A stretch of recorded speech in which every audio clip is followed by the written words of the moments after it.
Sam! Ilang paso mo ang mga yan. Ipakita mo sa mga gunggong na yan kung gaano sila katalunan. Kahit napakalakas ng harurot ng race car ni Sam, rinig niya pa rin ang sigawan ng mga kasamahan niya. Napangisi naman si Sam nang makita sa kanyang side mirror kung gaano kalayo ang agwat niya mula sa kanyang kalaban. Binagalan ni Sam ang pagpapatakbo. Hinintay niya ang kalaban na racer hanggang sa magkatapat na ang mga sasakyan nila. Yan lang ba ang kaya mo, Renz? Nakalimutan mo atang karera to. Di talo na naman kayo ngayon. Nakangising pang-uuyam ni Sam sa lalaking kalaban at may diin na tinapakan ng kanyang accelerator. Napatawa naman ng malakas ang dalaga nang makita ang lukot na muka ng lalaki. Naks, champion! Tila nanunuksong wika sa kanya ni Bards, ang malapit na kaibigang lalaki. Mahina lang talagang isang yun. Pailing-iling na saad ni Sam na siyang ikinatawa naman ni Bards. Nagpapakahambol ka pa? Natatawang saad ng lalaki sa kanya. Napailing na lamang ang dalaga sa lalaki. May gang fight mamayang hating gabi. Sasali ka ba? Kailan ba ako humindi sa gang fight? O sige, kita tayo mamaya. Tumango na lamang si Sam at sumakay sa kanyang race car at pinaharurot ito. Same old Sam. Saad ni Bard sa kanyang isipan. Nakangisi na nakatitig si Sam sa kalaban habang pinupunasan niya ang dugo sa kanyang labi, dulot ng suntok nito. Wala na bang mas ilalakas ang suntok mo, panot? Tila nanunukso niyang saad dito na mas ikinagalit nito. Lumipad ang mga kamao nito patungo sa kanyang sikmura ngunit nailagan niya. Kahit babae ka, hindi kita sasantuhin. Saad nito, kaya napangisi siya. Kahit matanda ka na, hindi rin kita sasantuhin. Ganti niyang saad at sunod-sunod na pinaulan na ng suntok ang lalaki. Natamaan niya ang kaliwang mata nito, maging ang tagiliran nito, kaya napaatras ito sa kanya. Heto pa! Singhal niya dito at tinalo na ng sipa ang lalaki kaya napatumbay ito. Boring mo kalaban! Saad niya at sinipa ang bayag nito. Napaungol na lamang ang lalaki at hindi na muling nakatayo pa. Bumaba si Sam mula sa ring at hinubad ang puting tela na nakabalos sa kanyang mga kamay. Medyo napalakas ata ang tama niya sa labi mo. Saad ni Bards pagkababa niya. Napatango lamang siya dahil pakiramdam niya parang namaga at namanhid ang parte ng labi niyang yun. Doon ka muna sa headquarter dumiretso. Gamutin ko muna yan. Wag na. Kaya ko na to. Ako na. Pagtanggi niya. At agad na lumisan sa arena. Samantha Andrada. Kailan kayo magkakaroon ng sigla ang mga mata mo? Saad ni Bard sa isipan niya habang nakamasid dito. Matagal niya na itong kilala. Mula pa na makapasok ito sa kanilang gang. Ngunit ni minsan, hindi niya pa ito nakikitang tumawa o ngumiti ng totoo. Rinig ang malakas na kalabog ng punching bag sa loob ng training room ni Sam sa sarili nitong bahay. Napayakap siya dito nang maramdaman ang pagod sa kanyang katawan at dahan-dahang napaupo. Kailan pa ba matatapos tong buhay na to? Mahina niyang saad habang nakapikit ang mga mata. Ang galing talaga ng anak kong umasinta. Masayang pahayag ng Ginoo at ginulo ang buhok ng anak matapos nitong mabulsay ang target. Salamat po, tatay. Isa pa po. Excited na saad ng 9 na taong gulang na batang babae. Sige, panatilihin mo na maayos ang balikat at braso mo. At siguraduhin mong tama ang tansya mo dun sa target. Bago mo iputok ang baril, dapat sigurado ka sa kung ano o sino matatamaan ng bala. Copy, sir! Nagagalak na sagot nito kaya tumawa ang kanyang ama. Yun oh, galing naman talaga. Maligayang saad ng ama nang mabulsay na naman ng anak ang target. Proud naman nang umiti ang bata at humarap sa kanyang ama. Sabi ko sa iyo, tay, magiging katulad niyo ako ni nanay kagaling. Nako, ang bata-bata mo pa, marami ka pang pagdadaanan. At sigurado naman akong hihigitan mo pa kami. Pagsali naman ng kanyang nanay sa kanilang usapan, pagkapasok nito sa training room. Lumuhod dito sa harap ng anak hanggang sa magkapantay na sila nito. Marahan niyang hinaplos ang pisngi nito. Sa ngayon, nais naming sulitin mo muna ang pagiging bata mo, ha? At ipangako mo sa akin na sa tuwing gagamitin mo ang baril na to, o kahit anumang armas, gagamitin mo lang para sa mabuti. Naiintindihan mo ba ang nanay? Nakangiting saad nito sa anak. Opo, Nay. Pangako yan, ha? Pangako po, Nanay. Mahal na mahal ka namin ng tatay mo. Puno ng pagmamahal na saad ng kanyang ina at niyakap nila itong pareha ng kanyang asawa. I love you, Nanay. I love you, Tatay. Hindi na malaya ni Sam na tumutulo na pala ang kanyang luha dahil sa mga alaalang bumabalik sa kanyang memorya. Iba't ibang emosyon ang muling pumuno sa kanyang puso na hindi niya mawari dahil ito'y halo-halo. Bakit hindi niyo kasi ako sinama, Nanay, Tatay? Bakit niyo ako iniwan sa malungkot at madilim na mundong to? Malungkot niyang wika habang nakatitig sa kawalan at patuloy na umaagos ang luha sa mga mata. Oh, andito na pala ang first lady natin. Masiglang bati ni Janos, isa sa mga kasamahan niya sa kanilang gang. Si Sam lang din kasi ang nag-iisang babae sa kanilang kagrupo. Kaya para siyang naging bunso sa mga ito. Anong meron? Tanong ni Sam sa kanila. May mission sa atin si boss. Sagot naman ni Jean. Ang gang kasi nila ay hindi tulad ng iba. Hindi lang puro drag race at gang fights ang sinasalihan nila. May mga nakikipagtulungan din sa kanila ng mga agencies upang masugpo ang mga krimen at anumang mga iligal. Dati kasing agent ang pinuno ng kanilang gang group. Ano? Sa lumang warehouse mamaya. Malapit sa ordinary bar, 9:00 ng gabi. Sagot naman ni Clark. Anong plano? Tanong ni Sam. Ibinahagi naman ni Jean ang plano ng grupo. Naghanda sila sa pagsulong nila mamaya sa nasabing misyon. Nakita na naman tayo muli. Nakangising saad ng lalaki na kasalukuyang kalaban ni Sam.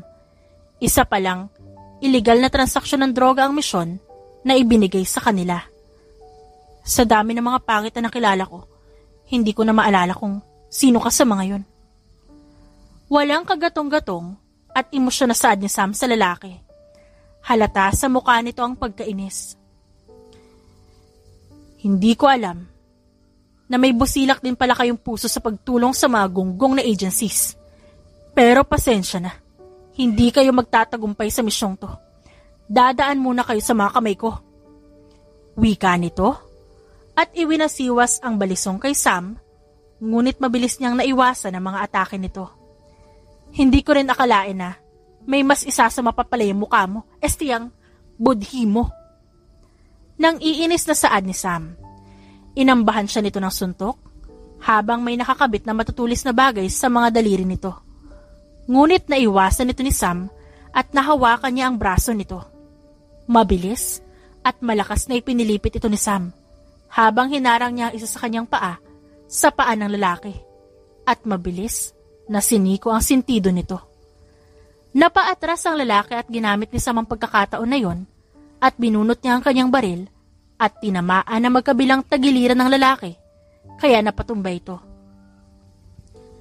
Nilapitan niya ang lalaki at lumuhod sa gilid nito. Pasalamat ka at sinabihan kaming huwag kang patayin dahil kailangan kanila ng buhay. Kung hindi, baka magkahiwalay na ang ulo mo at katawan mo ngayon. Nakangising saad ni Sam. Hindi kaya mamatayan? Parang malala ang tama mo dyan eh. Saad ni Bards na nasa likuran niya pala. Tumayo si Sam at hinarap ang kasamahan. Malayo yan sa bituka. Dalhin niyo na yan sa kanila. Mauna na ako. Tanging saad lang nito at nauna pang nilisan ng lugar. Nanay, ano bang nangyayari? Umiiyak na tanong ng batang babae habang nakatingin sa dugo ang damit ng kanyang ina at rinig niya ang mga lagabog mula sa labas ng kanilang bahay.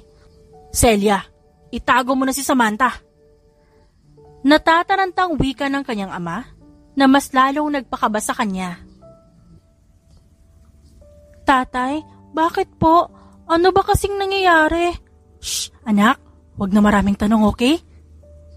Nakangiting pang-aalo sa kanya ng ina, kahit pa tumutulo na ang mga luha nito. Nilapitan naman siya ng kanyang ama at hinalikan ng kanyang noo. Wag na wag kang aalis sa training room hanggat di dumarating ang Tito Lucio mo. Anak, palagi mong tatandaan na mahal ka namin ng nanay mo. Saad sa kanya ng ama at mahigpit siyang niyakap nito. Samantha anak, magiging maayos din ang lahat. Ipangako mo lang sa amin na mabubuhay ka, anak. Please, mamuhay ka, ha? Masarap mabuhay, anak. Pangako. Lumuluhang saad ng kanyang ina at pinilit na ngumiti sa kanya. Kahit hindi niya naiintindihan ang mga sinasabi nito, sunod-sunod siyang tumango rito. Sige na, Celia, sige na. Mabilis na iginiya siya ng ina sa training room ng kanilang bahay. Ito ang kwarto ng kanilang bahay na nagsisilbing emergency room nila. May glass wall ito na tila ay isang dingding lamang. Nakikita nito ang labas ngunit hindi nakikita ang loob mula sa labas. Bulletproof at soundproof din ang naturang kwarto. Nanay, tatay, huwag niyo ako iwan. Humahagulhol na saad ni Sam sa mga ito ngunit hindi ito nakikinig sa kanya. Mahal na mahal ka namin, anak. Huling saad sa kanya ng ina, bago nito tuluyang isinara ang pinto ng kwarto.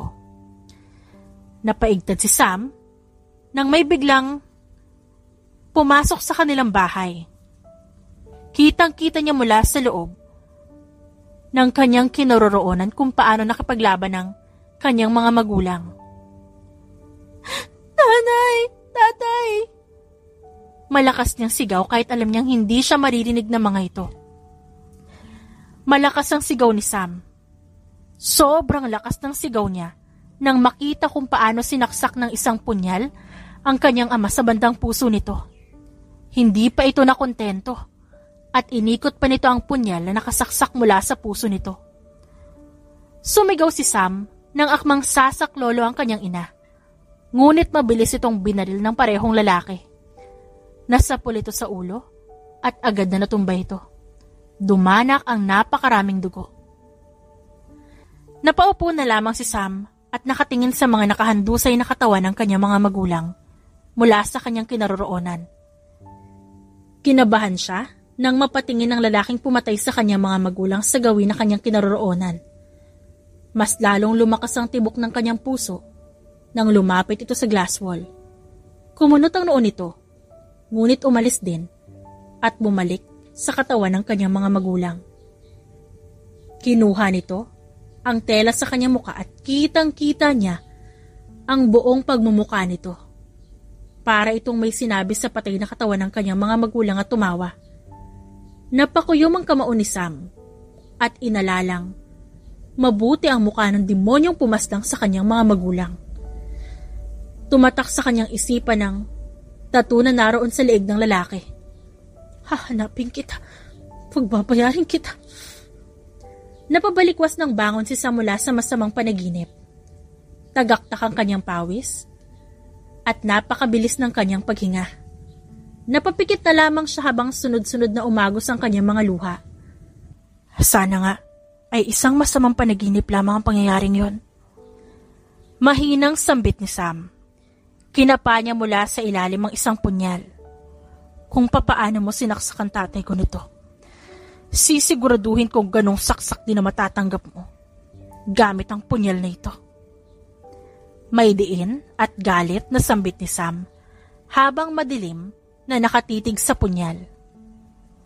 Ito ang punyal ng lalaking pumatay sa kanyang ama na hinugot niya pa mismo sa puso ng kanyang ama.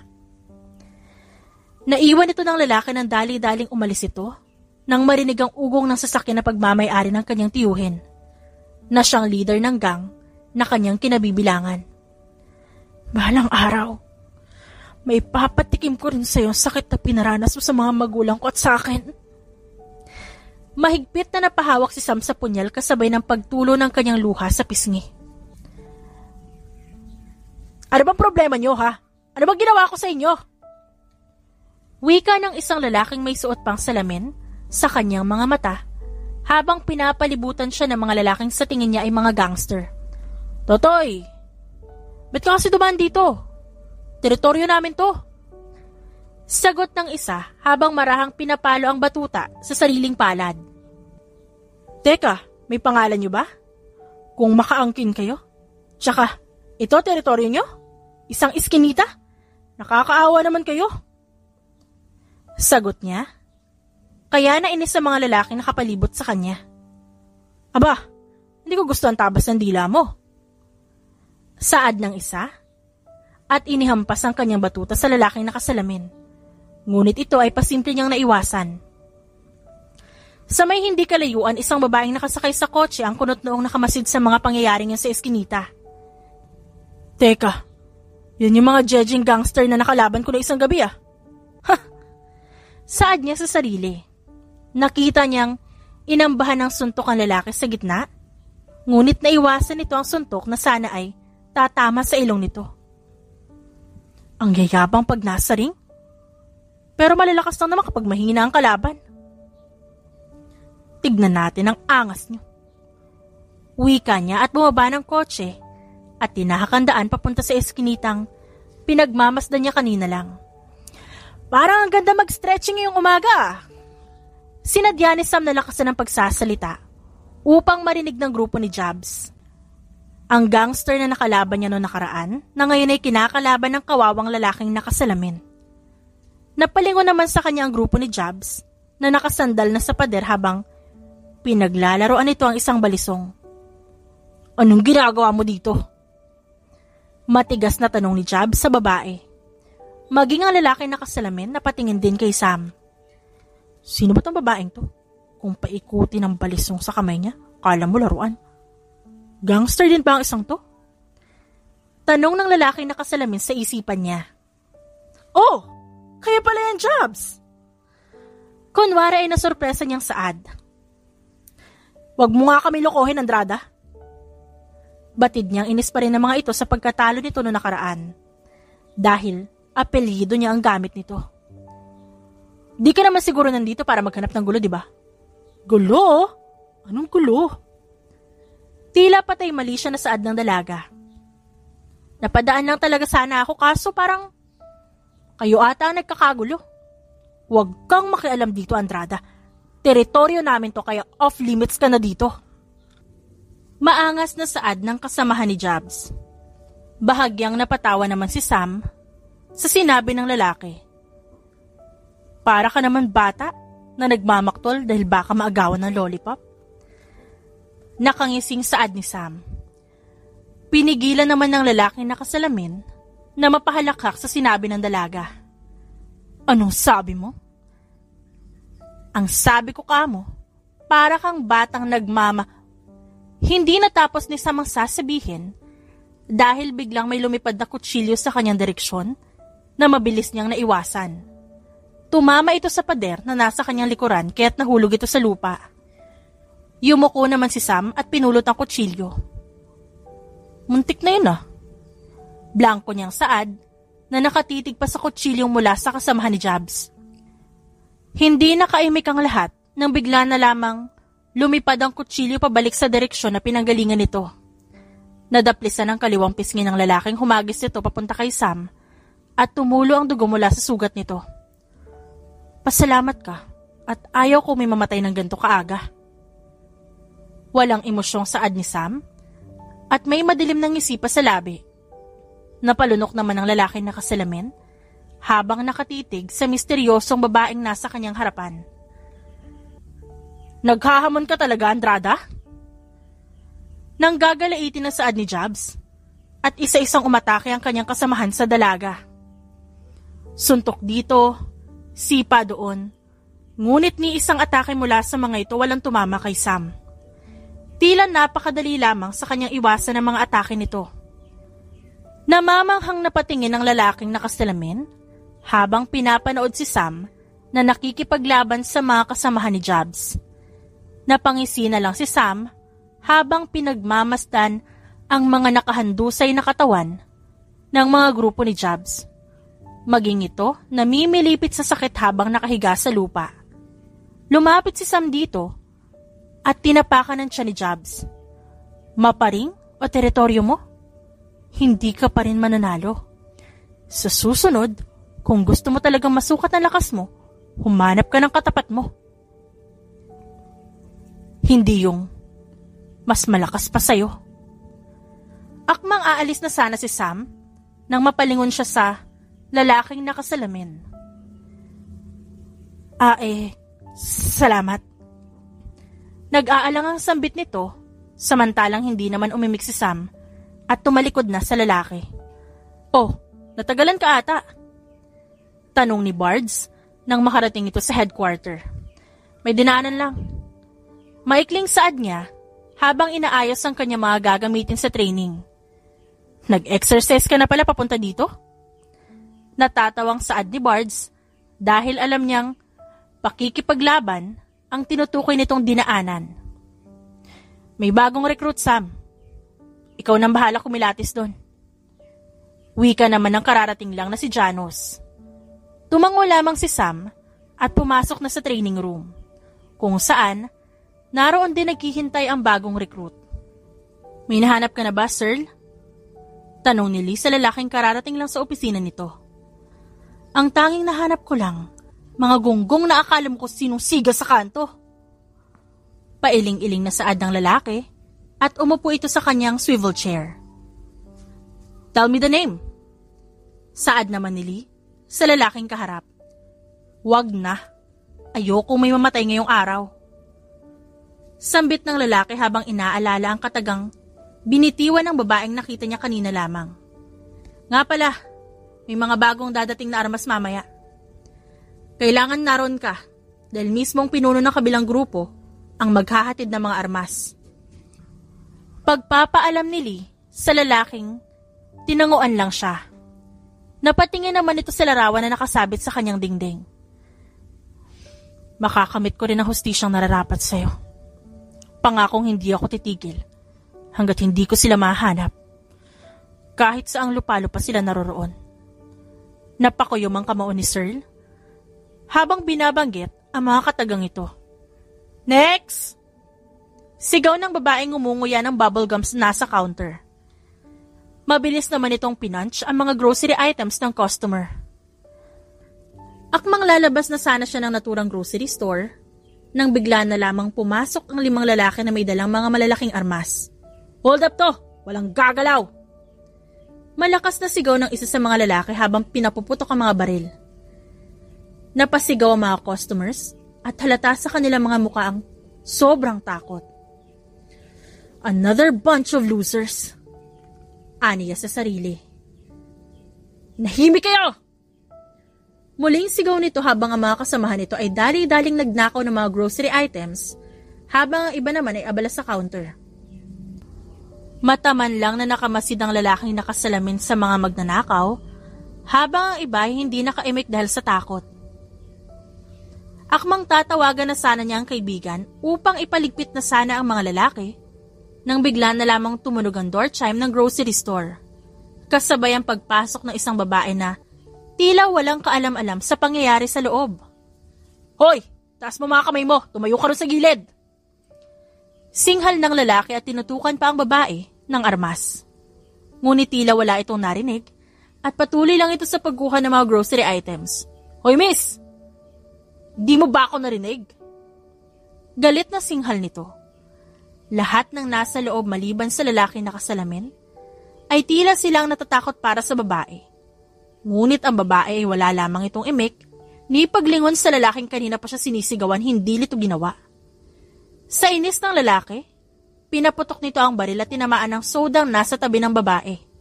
Saka lamang lumingon nito at tinanggal ang isang earphone na nasa kanyang tenga. Natatawa naman sa kanyang kaloob-looban ng lalaking nakasalamin. Napasandal na lamang ang lalaki sa nakahilerang shelf sa kanyang likuran at may munting ngiti sa labi na pinapanood ang nangyayari na tila ba eksena sa isang sine. Sabing itaas mo ang kamay mo at doon ka sa gilid kasama ng mga yon. Itinuro pa gamit ang kanyang baril ang isang sulok ng grocery store kung nasa ng karamihan ng mga takot na customers. Bakit? Hindi ba kayo makakapagnakaw habang bumibili din ako? Pilosopong tanong ng babae. Hindi napigilan ng lalaki na kasalamin, kaya napahalakhak siya sa sinabi ng dalaga. Napatingin naman sa kanya ang lahat, maging ang mga magnanakaw. Abat, anong tinatawa-tawa mo dyan? Gusto mong pasabugin ko yung bungo mo, ha? Galit na baling nito sa lalaki. Napataas naman ang kamay ng lalaki na kasalamin at umakto pang zinizipper nito ang bibig. Hindi ka ba talaga makaintindi? Bulyaw ng lalaki kay Sam nang bumalik ito sa pagpili ng mga grocery items. Napaharap si Sam sa lalaki habang pinaglalaroan sa kanyang kamay ang isang mansanas. Alam mo ba, ang pinakaayoko sa lahat, yung dinidiktahan ako sa kung anong gagawin ko. Walang emosyon na saad nito, habang diretsyong nakatitig sa mga mata ng magnanakaw. Maging ang mga kasamahan ng lalaki, napatigil at napatingin kay Sam. Gawin nyo kung ano gusto nyo gawin sa grocery store na to, hindi ko kayo pakikialaman. Basta wag nyo rin akong pakialaman. Nakakaintindihan ba tayo? Ha? Bakit? Sino ka ba? Sa akala mo ha, Ineng? Tila naiinis na saad pa ng isa. Nagulat na lang ang lahat nang kinuha ni Sam ang isang balisong mula sa kanyang tagiliran at mabilis na hiniwa ang mansanas na nasa kanyang kamay. Bibigyan ko kayo ng 3 segundo. Kayong 3. Para lisanin ang lugar na to. Kapag narito pa rin kayo sa harap ko, matapos yun, pasensyahan na lang tayo, manong. Ang yabang mo ah! Napatigil sa pagsasalita ang lalaki nang biglang pumasok sa kanyang bibig ang isang hiwa ng mansanas na hawak ni Sam kanina. Akmang susugod sa kanya mga kasama nito, ngunit hindi pa man ito nakakalapit, ay malakas na tumama sa kanilang ulo ang iba pang hiwa ng mga mansanas. Sa galit ng isa, akmang ipuputok niya ang kanyang baril patungo kay Sam, ngunit hindi nito nahila ang trigger. Dahil isang hiwa ng mansanas ang tumama sa kamay nito. Hindi ako lumalaban sa mga mas mahina kaysa sa akin. Pero sinasagad niyo ako. Mariing wika ni Sam. Dapa! Malakas sa sigaw ni Sam, sabay sunod-sunod na putok ang umalingaw-ngaw sa grocery store. Mula sa mga lalaki. Sinasagad niyo talaga ako ah! Galit na wika na ni Sam at isa-isang sinugod ang mga ito. Pinuntirya niya ang sikmura at mga tagiliran. Alam niya sa sarili niyang hindi ito marunong makipaglaban at malalakas lang ang loob nito dahil may mga naglalakihan itong mga baril. Hindi nga siya nagkamali at hindi siya nahirapan na patumbahin ang mga ito. Napailing na lamang siya habang nakatingin sa mga katawan nitong nakahandusay sa sahig. Hindi nakaimik ang kahit na sino sa loob ng grocery store dahil sa bilis ng pangyayari. Libre na lang po yan lahat para sa inyo dahil din po sa tulong nyo. Kabado at nauutal, nawika ng babaeng nasa counter nang magtungo roon si Sam upang bayaran ang mga pinamili. Walang ano-ano at umalis si Sam ng counter at huminto saglit ng madaanan na nakahiga pa ring magnanakaw. Kailan at saan ba ulit ang schedule nyo na ma-hold up? Upang papuntahan ko rin at baka makalibre ako ulit. Seryosong tanong niya sa mga ito bago tuluyang umalis. Patawa-tawang umiling naman ang lalaking nakasalamin sa ginawa ni Sam. Ouch! Para saan yun? Reklamo naman ni Lynn nang batukan siya ni Searle pagdating nito sa opisina. For making me look like a fool inside the grocery store. Inis na wika nito sa kaibigan. Wala akong nahanap doon. Ginawa mo akong utu-uto. Napakunot naman ang noo si Lee sa sinabi nito. Teka, anong grocery store? Anong grocery store? Ikaw to nagsabi sa akin kahapon na pumunta ng grocery store dahil may makukuha akong impormasyon doon. What? Ano? Hindi napigilan ni Lee na mapahalakhak at hinampas pa nito ang mesa. Napatigil naman ito sa kakatawa nang may malamig na metal ang dumikit sa kanyang sentido. Titigil ka sa kakatawa mo? O ako mismong maglilibing sa'yo? Kalma, men. Natatawang saad ni Lee at hinawi ang baril na nakatutok sa kanya. To naman ang init-init ng ulo. Ang sabi ko kasi kahapon, inutusan ko si Trina pumunta ng grocery store dahil may pinabili ako. Siguro, na-mix up mo yon sa sinabi ko. Isa pa, may imbitasyon tayo natanggap sa gaganaping transaksyon bukas. Lahat umano ng mafia boss naroon. Pumunta ka at baka doon may mahanap ka. Napaisip naman si Searle sa sinabi ng kanyang kaibigan. Seryoso siyang napatingin dito. Ikaw ang pupunta. Saad ni Searle. Teka, ano? Bakit ako? Ikaw yung mas may alam tungkol sa mga yon. Kaya mas madali mo sila matutukoy. Ikaw ang pupunta bilang isang mafia. Pupunta ako, pero hindi bilang si Searle, Harry Andreas Dizon. Napatingin lamang sa kanya si Lee at napabuntong hininga. May gaganapin na transaksyon mamayang gabi. Lahat ng mga mafia boss naroon. Ayaw ko mapahama ka, ngunit ayaw ko masumbatan mo rin kapag hindi ko ito pinaalam sa'yo. Hiling ko lang sana mag-ingat ka. Gagawin natin ang lahat upang maibigay ang hustisya sa inyong mga magulang. Ngunit ipangako mo rin na hindi mo isusugal ang buhay mo. Saad ng kanyang tiyuhin, na para na rin niyang naging ina at ama mula nang mamatay ang kanyang mga magulang. Tumango naman siya, kahit hindi siya nito nakikita, dahil magkausap lamang sila sa telepono. Sabihin mo sa akin, ano man ang mahanap mo. Kung may kailangan ka, agad mo kong tawagan. Dugtong pa nito. Napakuyom ang kamao ni Sam habang nakamasid sa mga lalaking may malalaking ngiti sa loob ng isang exclusive hotel. Dito gaganapin ang isa sa mga malalaking transaksyon ng mga mafia. Kunwari, isa lamang itong malaking party, ngunit isa lamang itong palabas upang magawa ang naturang transaksyon. Pasensya na, Uncle Lucio. Ngunit hindi ko matutupad ang pangako ko dahil handa kong isugal maging ang buhay ko kapalit na hustisyang inaasam ko para sa mga magulang ko. Saad niya sa isipan habang inaalala ang pag-uusap nila ng kanyang tiyuhin. Nakamasid lang si Sam sa mga lalaki nagtatawanan habang nag-uusap. Hindi alam ni Sam kung ano nga bang transaksyon ang magaganap at kung paano ito gaganapin. Ang tanging nasa isip niya lamang ay ang makilala ang taong nasa likod ng pagkamatay ng kanyang mga magulang. Anong ginagawa niya dito? Naguguluhang tanong ng lalaking nakasalamin sa sarili nang matanaw ang isang dalaga sa kabilang sulok ng ginaganapan ng party. Mariin siyang napatingin sa dalaga at tila may bumabalik sa kanyang isipan. Kung gaano kaangas makipaglaban, kabaliktaran ng itsura mo ngayon. Aniya sa isipan habang namamangha sa hindi maitatagong ganda nito. Mas lalo pang lumitaw ang kaputian nito sa suot nitong maitim na gown. Teka, ba't ko ba siya pinupuri? Saway niya sa sarili nang mapansin niyang tila nakatitig na siya na husto sa dalaga. Napakunot ang kanyang noo nang mag-iba ang ekspresyon ng mukha nito. Pansin niya, maging ang panginginig nito at pagbilis ng paghinga. Sinundan niya kung saan nakadako ang paningin nito. At tila maging siya ay nabuhusan ng malamig na tubig nang makita kung sino ito. Kahit pa man nakatalikod dito mula sa kanya, alam na alam niya kung sino ang tinitignan ng babae. Dahil ito ang dahilan ng pagkasira ng buhay niya. Napakuyom ang kamao ni Sam habang nakatitig sa lalaking nakatalikod mula sa kanya. Kahit man hindi niya kita ang buong mukha nito, maging ang tato sa liig nito, sigurado siyang ito ang lalaking matagal na niyang hinahanap. Ang lalaking sumira sa kanyang pamilya, ang sumira sa kanyang pagkatao.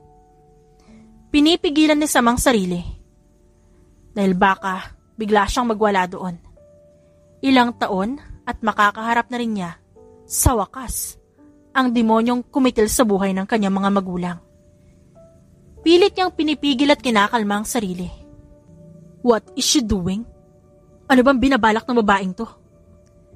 Natatarantang tanong ng lalaki sa isipan niya nang makitang lalapitan na ni Sam ang lalaki habang nakahawak ito sa kaliwang binti kung saan niya itinago ang punyal na palaging daladala kung sakaling magkita man sila nito. Malapit na si Sam sa lalaki nang bigla na lamang may pumutok at napuno ng usok ang paligid. Nataranta ang lalaki at pinilit na hanapin si Sam sa kabila ng mga taong nagkakagulo. Hindi niya kaya ang lalaking yun. Kahit gaano siya kagaling, wala siyang laban doon. Sa isip-isip niya, habang hinahanap si Sam. Habang si Sam naman, pilit na iniikot ang kanyang paningin upang mahanap ang lalaki. Litong-lito ang kanyang isip at tila mas lalong bumilis ang tibok ng kanyang puso. Mas lalo niyang naramdaman ang nginig ng kanyang kamay at tila ba bumabalik sa kanyang alaala ang mga pangyayari noong 9 na taong gulang pa lamang siya. Hindi maaaring hindi kita mapagbayad ngayon din. Galit na saad ni Sam sa kanyang isipan. Kahit pakiramdam niya, babagsak na siya dahil sa panginginig ng kanyang buong katawan. Hindi nabigo si Sam at muling nahanap ng kanyang mga mata ang lalaki. Mabilis siyang naglakad, papunta sa direksyon nito, ngunit isang kamay ang humawak sa kanyang braso upang pigilan siya sa kung ano man ang binabalak niyang gawin. Napakunot ang noon ni Sam. Nang makita ang pumigil sa kanya, ay ang lalaking nakasalaming nakita niya minsan. Bitiwan mo ko! Mariing saad ni Sam, ngunit hindi bumitaw ang lalaki mula sa pagkakahawak sa kanya. Kung ano man ang binabalak mong gawin, huwag mo nang ituloy. Ano bang pakialam mo? Bitiwan mo ko! Ngunit hindi nagpatinag ang lalaki. Sa halip, kinaladkad siya nito palabas ng hotel. Nagpumigla si Sam, ngunit dahil sa panginginig ng kanyang katawan, ay tila napakahina niya at sadyang napakalakas lang nitong lalaking humihila sa kanya. Natauhan lang si Sam nang maipasok siya sa sasakyan nito. Ano ba problema mo, ha? Alam mo ba kung anong oportunidad ang nasayang dahil sa pangingialam mo? Oo, alam ko. Seryosong saad ng lalaki na siyang ikinatigil niya. Nakita niya sa mga mata nito ang galit. At ang oportunidad na yon ay ang oportunidad na mapatay ka ng lalaking yun ngayon doon mismo. Napatanga na lamang si Sam dahil sa sinabi ng lalaki at tila nanuyo ang kanyang lalamunan na parang ibang klase ang pagkakasabi nito at sa paraan na kakaiba. Anong sabi mo? Napabuntong hininga ang lalaki at napatingin lamang sa kawalan. Nakita ko kung paano ka makipaglaban. Nakita ko kung gaano ka kahusay. Hindi yun may pagkakaila, ngunit wala kang laban sa kanya. Napakuyom ang kamao ni Sam nang marinig ang sinabi niyo ng binata. Kung patas na laban, siguradong may laban ka. Kaso hindi patas lumaban ng isang yun. Hindi nakaimik si Sam dahil hindi niya maitatanggi ang katotohanan sa lahat ng sinabi ng binata. Kung gusto mo siya pabagsakin, dapat siguraduhin mo handa ka. Hindi lang sapat na magaling ka makipaglaban. Dapat matalas din ang isipan mo. Dapat mabuti mong pinaplano ang lahat kahit maging kung papaano siya gumanti sa mga atake mo. At siguraduhin mong handa ang lahat ng aspeto mo sa panahong makaharap mo ulit siya. Pati ba ang panginginig ko kanina napansin niya? Tanong ni Sam sa isipan habang mariing nakatitig sa lalaking nasa harapan niya. Bakit tila parang kilalang-kilalam siya? Parang alam na alam mo, likaw na sikmura niya. Kusang kumawala sa bibig ni Sam ang mga tanong na yon dahil sa dami ng mga katanungang nabubuo sa kanyang isipan. Tinignan lamang siya saglit ng binata, ngunit hindi nito sinagot ang kanyang mga tanong. Pakalmahin mo muna yung sarili mo, may alam ako lugar. Saad nito at nagsimula ng magmaneho. Marami mang mga tanong na naroon sa kanyang isipan, pinili na lamang niyang manahimik at tumingin sa bintana ng sasakyan. Hindi niya kilala ang lalaki, ngunit wala din siyang maramdamang kaba o takot dito. Anong ginagawa natin dito? Kunot noong tanong ni Sam nang huminto ang sasakyan sa tapat ng carnival. Lumabas naman ang sasakyan ng lalaki at dali-dali namang binuksan ni Sam ang kanyang pinto at bumaba sa isiping baka pagbuksan siya nito. Ayaw niya ng ganong gesture. Napatitig na lamang sa kanyang binata at napakamot ng ulo. Akala ko pa naman dadalhin niya ako sa lugar napakatahimik o kaya sa tuktok ng bundok o kaya sa isang cafe na tahimik ang ambience. Pero sa carnival? Inis na naisip ni Sam yun habang nakangiwing nakatingin sa mga taong naghahalakhakan at nagkakasiyahan. Kapag masyadong mabigat ang mga nangyayari sa akin, dito ako pumupunta. Dito, naaalala kong may buhay din ako. Di nga lang ganun kasaya nang sa kanila. Ngunit, at least, I am reminded of how a life well lived look like. Sambit ng lalaki habang nakapamulsa. Napatitig na lamang ng mariin si Sam sa lalaki. Pinasadahan naman ng tingin ng lalaki si Sam at mahinang natawa. Ang weird mo lang tignan dahil nakagown ka dito sa carnival. Baka ikaw ang gawin nilang katatawanan. Napataas naman ang kilay ni Sam at pinasadahan din ang tingin ng lalaki. Bakit? Tingin mo hindi ka parang may business meeting dito sa carnival? Inis na wika ni Sam at naunang maglakad sa lalaki. Napatawa na lamang ito nang ma-realize na nakataksido din pala siya. Hintay naman! May nagbebenta dito ng t-shirt, bali tayo. Sambit ng lalaki at hinabol si Sam. Narating nila ang stall at napangiwi silang pareho na lahat ng binibenta nitong t-shirt ay couple shirts. Napailing na lang si Sam at hinablot ang isang white shirt at isang maitim na pantalon. Ganon din ang lalaki. Hala, bagay na bagay po kayo ng nobya niyo, sir.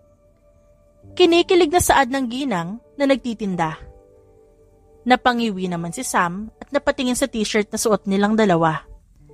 Nakasulat kasi sa t-shirt ng lalaki ay The Boss. At nakasulat naman sa t-shirt ni Sam ay The Real Boss. Napangisi na lamang si Sam sa nabasa. Yapang?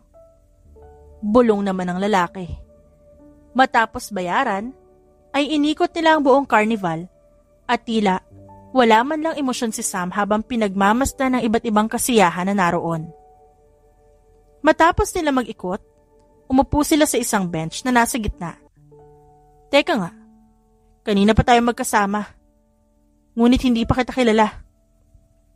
Sambit ni Sam na mahinang ikinatawa naman ng lalaki. Oo nga no, Chad pala. Saad nito at inabot ang kamay sa babae. Napatingin naman si Sam sa kamay ng lalaki na inabot nito upang makapag-shake hands. Na tila'y nag-iisip kung tatanggapin ba o hindi. Sam. Maikling pagpapakilala niya at tinanggap ang kamay nito. Sam, kahit pangalan mo tunog maangas. Natatawang saad nito. Tsaka, bakit ba sa tuwing may kaguluhan parang palagi kang present? Tanong ni Sam kay Chad. Grabe ka naman. Kasi nung una kitang makita, muntikan ka pang mabugbog ng grupo ni Jabs. Pangalawa, nung na-hold up yung grocery store. Pangatlo kanina, napakalapitin mo sa gulo. Ang harsh naman ito, hindi ba pwede nagkataon lang? Natatawang saad niya sa babae. Grabe naman ang pagkakataong yun. May naisip naman si Chad at mariin na tinitigan ng dalaga. Ikaw, ba't naroroon ka sa hotel na yun? Hindi ka naman siguro kasapi ng isang mafia group? Napalingon saglit si Sam sa lalaki bago ibinalik ang tingin sa umiikot na carousel. So ibig sabihin, kasapi ka ng isang mafia group dahil naroroon ka?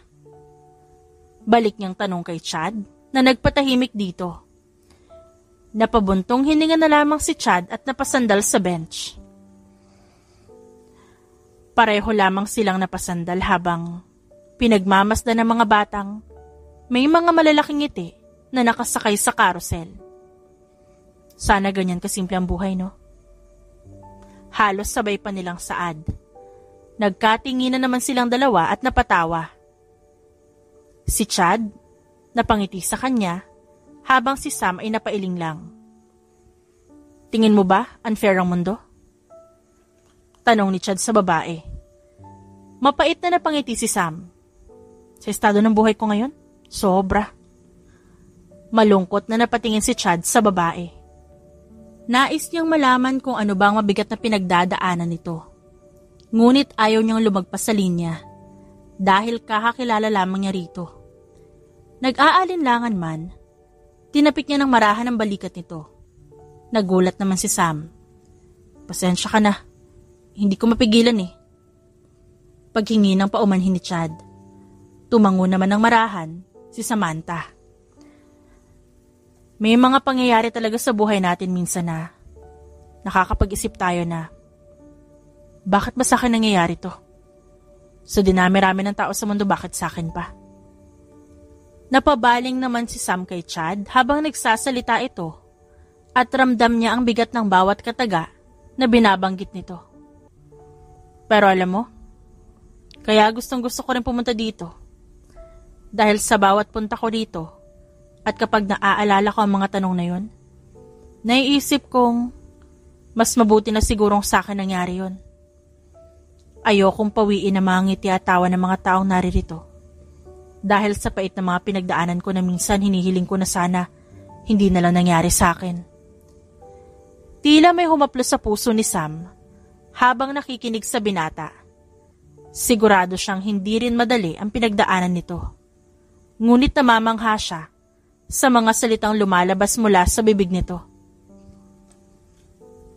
Oh, bakit? Nauutal na tanong na makita niya nakatitig si Sam. Napaiwas naman ang tingin ng dalaga dahil hindi niya rin namamalayan na nakatitig na pala siya sa binata. Hoy, wag mo sabihin crush mo na ako. Ikaw nakarinig ka lang ng words of wisdom mula sa akin na fall ka na agad. Birong saad ni Chad, kaya napaikot ang mga mata ni Sam. Bilib na sana ako sa'yo, pero nagbago na pala ang isip ko. Natatawang saad ni Sam. Tila natulala naman si Chad nang makitang tumawa ang dalaga. Oh, bakit natulala ka dyan? Teka, hindi ako namamalikmata. Tumawa ka. Hindi makapaniwalang pahayag nito. Kumunot naman ang noon ng dalaga at napailing na lang. Ewan ko sa'yo. Sabi nito at tumayo at nagsimulang maglakad. Hoy, teka, saan ka pupunta? Walang kupas talaga ang first lady namin. Malakas na sigaw ni Janos habang sinusundan ng takbo ng race car ni Sam. Napangisi naman si Sam habang nakatingin sa rearview mirror at nakita ang agwat niya sa kalaban. Mas pinabilis niya ang harurot ng kanyang sasakyan hanggang sa marating ang finish line. Queen of the racetrack nga! Grabe, solid! Natatawang saad ni Jean at hinawakan pa ng mga kasama niya ang dalawang kamay at tinaas ito na parang nanalo sa boxing. Salamat, salamat! Natatawang sabay niya sa mga biro nito. Napatigil naman ang kanyang mga kasama at kumunot ang noon nito. Nagbiro ka ba? Nakangiti ka pa. Tumawa ka? Anong meron? Sunod-sunod na deklara ng mga ito. Maging si Sam, napaisip. Napawi ang ngiti na nakapinta sa kanyang labi kasabay ng pagtalikod niya sa kanyang mga kasama. Hindi na siya sinundan ng mga ito sa pagkabigla rin ng mga ito. Sa ilang taon mula na makilala at makasama natin siya, ngayon ko lang siya nakitang nagbiro at tumawa. Kahit nga ngiti, napakahirap niyang gawin dati. Nasabi na lamang ni Janos. Kaya sa susunod, kung mangyari man ang tulad na nangyari ngayon, kahit pabigla tayo, huwag na nating itawag ng pansin. Hayaan na natin. Seryosong saad ni Bards. Isang mahinang palakpak ang nagpatigil kay Sam nang maglakad siya papunta sa kanyang kotse. Napatingin siya kung saan galing ang palakpak at napakunot ang kanyang noo nang mapagtanto kung sino ito. Chad? Ako nga. Natatawang saad ng binata. Anong ginagawa mo dito? Nanood ng karera mo. Lumapit ito sa kanya. Teka, paano mo na lamang nag-racing ako? Sa akin na lang yun. Diba sabi mo, nung una nating kita, mas nasusukat ang lakas ng tao kapag kalaban niya ang ka-level niya. Kaya ngayon, race you to the carnival. Hindi pa man napoproseso ni Sam ang sinabi ni Chad, nang madali ito sumakay ng kotse at pinaharurot ito. Napangisi naman si Sam at agad na sumakay ng kotse at pinaharurot din ito. Hinahaman mo ako Nagyayabang ka na rin. Natatawang saad ni Sam at mas lalong pinabilis ang pagmamaneho. Nagkapantay ang kanilang kotse at agad itong tinukso. Sige nga, magpasikat ka. Panunukso niya kay Chad at pinaharurot na mabilis ang kanyang kotse. Napangisi siya na makita sa side mirror na humahabol ito sa kanya at makailang ulit pang pinatunog ang busina nito na tila ba nang aasar. Napatawa na lamang si Sam at mas pinabilis ang pagmamaneho. O ano, bilib ka na niyan? Natatawang saad ni Chad nang huminto ang kotse nila ng sabay sa harap ng carnival. Nagkunwari namang tila nag-iisip si Sam. Not bad. Grabe naman, ang hirap mo namang i-please. Natatawang nagkibit balikat na lamang si Sam sa sinabi ng binata. Dahil nanalo ka, tara, ililibre kita. Maligayang pahayag ng lalaki. Napatingin sa kanya si Sam. High school lang? Natatawang saad ng babae. Bakit? High school lang bang pwede dito kumain sa carnival at mag-enjoy? Balik tanong naman ito at natawa lang ang dalaga at hindi na lang umimik pa. Napakunot naman ang noo si Sam habang nakatingin kay Chad na tila nagtatakang nakatingin sa mga street food sa kanyang harapan. Sabihin mo nga sa akin, ikaw ba may alam sa mga ito o totoong hindi ka pa talaga nakakakain ng ganito? Napatingin naman si Chad sa kanya at napatawa ng alanganin. Oo naman. Alanganin na saad nito ngunit maya-maya napakamot din ang ulo. Oo na, hindi pa talaga ako nakakakain ng ganito. Sabi ko na nga ba Nanunuksong saad ng dalaga sa kanya. O edi ikaw na. Ano ba masarap sa mga to? Napakamot din ang ulo ang dalaga at pilit na ngumiti. Hindi ko rin alam Hindi ko rin nasubukan pang kumain ng mga to. Pambihira. Kung makatukso ka sa akin, akala ko naman, alam na alam mo rin ang mga to. Natatawang banat ng lalaki. Ako na lang kung magsasabi kung anong mga to. Natatawang saad ng tindero na kanina pa nakikinig sa dalawa at nakatingin dito. Napatango na lamang sila sa nagtitinda. Ito ho, fishball. Ito naman, tempura. Habang ito, squid roll. Isa-isang tinuro ni Manong ang lahat ng street foods na paninda. Kaya ba nating ubusin lahat to? Tanong ni Sam habang nakatitig sa sandamakmak na street food sa kanilang harapan. Hindi pinalampas ni Chad ang pagkakataon na bumili ng lahat ng klase na street food na binibenta ni Manong. Kung hindi, ipamigay na lang natin. Total ang dami namang tao dito. Napailing na lamang si Sam dahil sa bilis magdesisyon ni Chad. Masarap to Gusto ko to. Ito rin. Parang batang pahayag ni Chad habang tinuturo ang mga street food na nagugustuhan niya. Napatitig na lamang si Sam sa kanya habang nag-iisip. Hoy, hindi ka mabubusog sa kakatitig sa akin. Kaya kumain ka rin ito. Sarap-sarap ng mga to Natatawa lamang si Sam sa inasta ng binata. Nabusog ako dun Maligayang pahayag ni Chad nang matapos itong kumain. Nangangalahati pa lamang sila sa binili nito. Huwag na lang natin ito ipamigay. May pagdadalhan ako nito. Bumili na lang ulit tayo para ipakain. Sino pagdadalhan mo? Nobya? Takang tanong ni Sam. Nobya agad? Tsaka, tingin mo, kasama mo ako dito kung may nobya ako. Natatawang tugon sa kanya ng lalaki at napangisi pa ito. Huwag ka mag-alala. I'm single and ready to mingle. Saad nito at kumindat pa sa kanya. Inirapan lang siya ni Sam. Totoo nga at bumiling muli ang binata at binili pa niya lahat ng paninda ni Manong. Saan mo ba gusto ipamigay ito? Tanong sa kanya ng binata. Napamulagat naman siya ng mga mata at napadako ang tingin niya sa mga batang masayang naglalaro at nakatingin sa carousel. Napangiti naman si Chad habang sinusundan ang tingin ng dalaga. Manong, pwede ikaw na lang magbigay sa mga batang nandun? Saad ng babae. Sinigundahan naman ito ni Chad. O nga Manong, baka pwede. Oo naman po, maraming salamat po talaga. Pasasalamat ng lalaki. Wala nga naman ho. Napangiti si Chad nang makita ang isang napakagandang ngiti sa labi ni Sam. Habang nakatingin ito sa mga batang pumapalakpak pa sa tuwa dahil sa libreng pagkain. Naglalakad na sila patungo sa kanika nila mga kotse nang bigla na lamang tinawag ng dalaga si Chad. Chad. Bakit? Thank you. Saad nito at may malapad ng ngiti. Napangiti naman siya at tinanguan ang dalaga. Thank you rin. I had a great time with you, Sam. Next time ulit. Di umano, isang mafia boss na tagpo ang kumakain ng kung ano-ano sa carnival. Pang-aasar ni Lee sa lalaking pumasok sa opisina. Ayan o, dinalhan kita.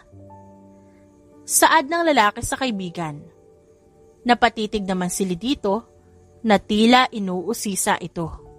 Samantha Andrada, miyembro ng isang notorious na gang group, isang racer at in-contact agent. Napalingon naman ng lalaki sa kaibigan nang marinig ang sinabi nito. Hands off of her, Lee. Kaya naman pala nagpunta ka ng grocery store kahit di naman yun ang sinabi ko. Lutang ba ang isip mo kakaisip sa gangster na yon? Napailag naman si Lee nang isang balisong ang hinagis nito papunta sa kanyang direksyon. Ito naman ang bayolente. Turn off yan, uy! Patawa-tawang saad nito. Napailing na lamang siya sa banat ng kaibigan. Kung ano man meron sa inyo, masaya ako. I'm glad you're finally living your life. Pero, alam na ba niyang hindi ka lang si Chad? Tanong ni Lee at napatitig sa kanyang lalaki. Mukhang hindi mo pa nasasabi. Anyway, baka it's too soon to tell her. Pero paano kapag nalaman niyang ikaw si Sir Harry Andrews Dizon? Sir Harry Andrews Dizon. Napaangat naman ang tingin ni Sam sa kanyang tiyuhin na kauuwi lang. Dumiretso ito sa bahay kung saan namamalagi si Sam. Sino yun?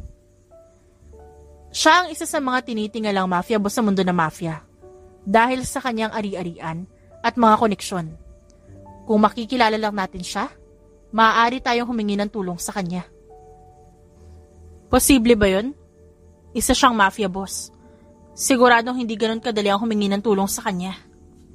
Di natin alam kung di natin susubukan. Hindi natin matatalo ang kalaban kung wala tayong koneksyon na kauri niya rin. Nasa na ba ang mafia boss na yan? Yan ang problema natin. Dahil isang misteryo ang kanyang pagkatao. Sa tuwing may mga nagaganap na gatherings ng mga mafia bosses, maaaring naroon siya ngunit walang nakakakilala o kaya'y galamay niya ang pinapapunta niya. Misteryosong mafia boss? Kung ganon, paano natin siya mahanap? Mahinang tanong ni Sam habang nakatingin sa kanyang tiyuhin. Napakunot ang noon ni Sam nang makita niya ang isang batang umiiyak. Bata, bakit ka umiiyak? Nasaan ang mga magulang mo? Napatingin ito sa kanya at tinuro ang isang direksyon. Sinundan niya naman ito ng tingin. Nakita niya ang katawan ng isang babae at isang lalaki na nakahandusay. Natutop niya ang kanyang bibig na mapagtanto kung kaninong katawan nito. Nanay. Humihikbing wika ni Sam habang tutop ang bibig na nakatingin sa mga patay na katawan. Napatingin siyang muli sa bata at sa kanya lamang napagtanto na siya ang batang yon. Hindi. Panaginip lang to. Hindi. Pilit na pinipikit ni Sam ang kanyang mga mata habang patuloy ang pag-agos ng kanyang luha. Sam! Sam, please, gumising ka! Muling binuksan ni Sam ang kanyang mga mata sa pag-asang magigising na siya. Ngunit nang iminulat niya ang mga mata, ay masaya at maingay na carnival ang nasa harap niya. Tila umikot ang lahat para kay Sam. Bigla na lamang siyang nasa harap ng dalawang taong nag-uusap. Uy, di ka mabubusog sa kakatitig sa akin. Kaya kumain ka na rin ito, sarap-sarap ng mga to. Napatingin siya sa babaeng kaharap ng lalaking tumatawa. Siya yun. Nakangiti siya at mukhang masaya. Nasapu ni Sam ang ulo sa sobrang sakit nito. Tila umiikot ang kanyang paligid. Bumabalik ito sa gabing pinatay ang kanyang mga magulang, sa carnival, sa batang umiiyak, sa Sam na tumatawa. Ang gulo. Ang gulo-gulo. Napabalikwas ng bangon si Sam at ramdam niya ang bilis ng kanyang paghinga. Para siyang naliligo sa sariling pawis. Napayakap siya sa sarili at napahagulhol. Ano? May malakas pa ba ang loob dyan ako malaban sa akin, ha? Napangiwi naman si Bards maging ang kanyang kasamahan sa lalaki. Bards, ano gagawin mo?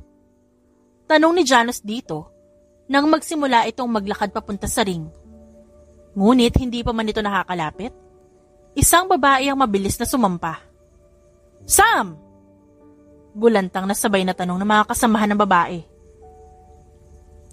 Akala ko ba hindi siya sasabak ngayon? Takang tanong ni Clark. Napatawa naman ng lalaki sa ring nang makita si Sam ang sumampas sa ring upang kalabanin siya. Hindi talaga nauubos ang yabang. Hindi natapos ng lalaki ang sasabihin nang lumipad ang kamao ni Sam at sumapol sa bibig nito. Mamaya na satsat. Napakalalaki mong tao pero napakadaldal mo. Sambit ni Sam kasabay ang pagpuntirya nito ng sipa sa tagiliran ng lalaki kaya napaatras to. Kita ang galit sa mukha ng lalaki. Bumunot ito ng punyal mula sa kanyang likuran. Naiwasan naman ni Sam ang atake nito. Malakas na sinipa ni Sam ang kamay nito na may hawak na punyal. Ngunit mabilis din ang kilos ng lalaki at naiwasan nito. Nadaplisan ang pisngi ni Sam sa muling pag-atake nito. Nice hit. Ngunit hindi sapat para talunin ako. Sabihin mo yan pagkatapos matara ko ito sa puso mo. Tila nagpanting ang tenga ni Sam matapos sabihin yun ng lalaki. Bumalik sa kanyang ala-ala ang memorya ng kanyang ama na may nakaturok na punyal sa bandang puso nito. Walang yaka! Sigaw ni Sam sa lalaki at tila kay bilis ng pangyayari. Sunod-sunod ang pag-atake ni Sam at dahil sa bilis niya, nahirapan ang kalaban na iwasan at tumbasan ang mga galaw nito. May mali. Usal ni Janos. Teka, nababahalang sa ni Clark na makitang nakuha na ni Sam ang punyal. Samantha! Malakas na sigaw ni Bards nang inatake ni Sam ang lalaki gamit ang punyal na nakuha ng dalaga mula dito. Samantha! Muling sigaw ni Bards habang mabilis na tinakbo ang ring nang mapagtantong tila nawawala si Sam sa sarili dahil hindi ito tumitigil sa kakaatake sa lalaki at ang pinupuntirya pa nito ay ang bandang dibdib ng kalaban. Samantha, tama na! Matigas na wika ni Bards kay Sam habang pinipigilan nito ang kamay ng dalaga. Napatitig si Sam sa mga mata ni Bards at nabitawan ng dalaga ang hawak na punyal. Tila natauhan ito at dali-dali itong bumaba ng ring. Sam! Sigaw ni Bards sa dalaga nang tumakbo ito. Sinubukang habulin ni Bards ang kaibigan, ngunit mabilis itong sumakay ng kotse at pinaharurot ito. Sam! Tanging usal na lamang niya habang tinatanaw ang papalayong sasakyan. Kailan ba matatapos to? Kailan ako pagbibigyan ng mundo? Kailan ako? Dapat ako naman! Ako naman! Humahagulhol na bulyaw ni Sam habang pinupukpok ang manibela ng sasakyan. Gusto ko nang makalaya. Gusto ko nang matahimik. Bakit niyo kasi ako iniwan, nanay, tatay? Sana sinama niyo na lang ako. Pagod na po ako dito. Hindi ko na alam kung kaya ko pantuparin yung pangako kung may pagiganti kayo. Bakit kasi sa akin nangyari to? Bakit? Tila naman ay isang ala-ala ang bumalik sa kanyang isipan. Hindi alam ni Sam ngunit tila may sariling utak ang kanyang kamay at nagmaneho ang mga ito papuntang carnival. Oh, ikaw naman ang taya. Masayang wika ng isa sa mga batang naghahabulan sa may gitnang parte ng carnival. umagos sa mga luha ni Sam habang pinagmamasa ng mga taong masayang naglalaro. Hala ate, ba't ka umiiyak? Napatingin naman siya sa bata nagsalita sa kanyang tagiliran. Ito ate sa'yo na lang to. Di ko pa nakakain yan. Sabat naman ang kasama nito sabay abot ng cotton candy. Pinunasan ni Sam ang kanyang luha at pilit nang umiti sa dalawa. Hindi na bata. Sa'yo na lang yan. Maraming salamat. Okay po. Ate, huwag ka mag-alala. Mawawala rin yung problema mo. Sambit ng isa bago tuluyang umalis ang dalawa. Kusang umagos sa mga luha ni Sam. Pero alam mo, kaya gustong gusto ko rin pumunta dito. Dahil sa bawat punta ko rito naaalala ko ang mga tanong na yon. Iniisip ko mas mabuting siguro sa akin na nangyari yon. Ayokong pawiin ang mga ngiti at tawa ng mga taong naririto. Dahil sa pait ng mga pinagdaanan ko na minsan ay hiniling kong sana, hindi na lang sa akin nangyari. Tila, nadinig niyang muli ang mga katagang yun mula kay Chad. Sana nga, hindi niyo pagdaanan ang napagdaanan ko. Napakapait, napakalungkot. Mahinang bulong ni Sam. Babalik na sana si Sam sa kanyang kotse nang pagtalikod niya ay mukha ng binatang nagpaalala sa kanya sa buhay na nalimot niya na masaya at maganda. Yun ang kanyang nakita. Sam. Mahinang bulong ng binata na saktong narinig niya lang. Dumako ang mga mata ng binata sa mga mata ng dalaga na halatang galing sa pag-iyak. Teka, ba't may sugat ang pisngi mo? Nag-aalala nitong tanong nang dumako ang kanyang paningin sa pisngi ni Sam na kanina'y nadaplisan ng punyal ng kalaban. Tinitigan lamang ni Sam ang binata at tinalikuran to. Sam, teka sandali. Ngunit hindi huminto ang dalaga at nagpatuloy ito sa paglalakad hanggang sa makalabas ng carnival. Sam, ano ba nangyari? Wika ng binata at pinigilan ng braso niya. Simula ngayon huwag ka na magpapakita sa akin. Malamig na wika ni Sam sa binata. Nabitawan ni Chad ang braso ng dalaga na tila ba'y napaso ito sa lamig ng pananalita na ginawa niya. Ano, may nagawa ba ako? Ayaw na kita makita, Chad. Magkalimutan na lang tayo. Akmang tatalikod na sana siya nang muli siyang pinigilan ni Chad. Bakit? Sabihin mo muna sa akin kung bakit. Kasi pinapaalala mo sa akin kung paano nga bang mamuhay. Ano? Hindi kita maintindihan, Sam. Nasanay ako sa hirap, sa dilim, sa lungkot, sa sakit. Ngunit bakit nung dumating ka parang gumaan lahat? Parang napakadali ng lahat. Parang lumiwanag yung dating madilim kong mundo. 9 na taong gulang pa lamang ako na isuntabi ko ang sarili ko. Kasi sa bawat kiti at tawa, bumabalik sa alaala ko ang iting pinawi ng demonyong yun mula sa mga magulang ko. Hanggat hindi ko nahanap ang kriminal na yun, pakiramdam ko wala akong karapatang mabuhay ng maayos, ng masaya. Kasi yun ang buhay na kinuha niya sa akin mula nang mawala ang mga magulang ko. Mula nang walang awa niyang pinatay ang mga magulang ko. Hindi ako pwedeng maging masaya hanggat hindi ko na ipaghihiganti ang mga magulang ko. Kaya umalis ka na. Parang aho mo na. Walang tigil ang agos ng mga luha ni Sam habang binabanggit ang lahat ng mga yun sa harap ng binata. Napakuyom ang kamaon nito. Nakilala mo na ba kung sinong gumawa sa mga magulang mo? Napatitig si Sam sa binata at nahimigan niya ang galit sa tono ng pananalita nito. Siya ba yung lalaking muntik mong atakihin ng gabing yon? Hindi naman makatingin si Sam sa binata na maayos. Tumitig ito ng diretso sa kanyang mata. At siya mismo tila nanindig ang balahibo sa kakaibang pinahihiwatig ng mga tingin nito. Tell me, Sam, and I will make him pay. Chad, naipadala mo na ba lahat ng imbitasyon? Tanong ni Searle kay Lee. Yes, sir. Sagot naman nito sa kaibigan. Pati ba siya nabigyan mo? Tanong nito at hindi nakaligtas sa paningin ni Lee ang pagkuyom ng kamaon nito. Yup, kumpirmado na rin ang pagpunta niya. Mabuti naman. Siguraduhin mo handa ang lahat ng tauhan natin sa gabing yon. Napalingon si Searle sa larawan na nakasabit sa kanyang dingding. Malapit na, Dad. Aniya sa isipan. Mamayang gabi nga pala, pupunta ka ba sa birthday party ni Corpus?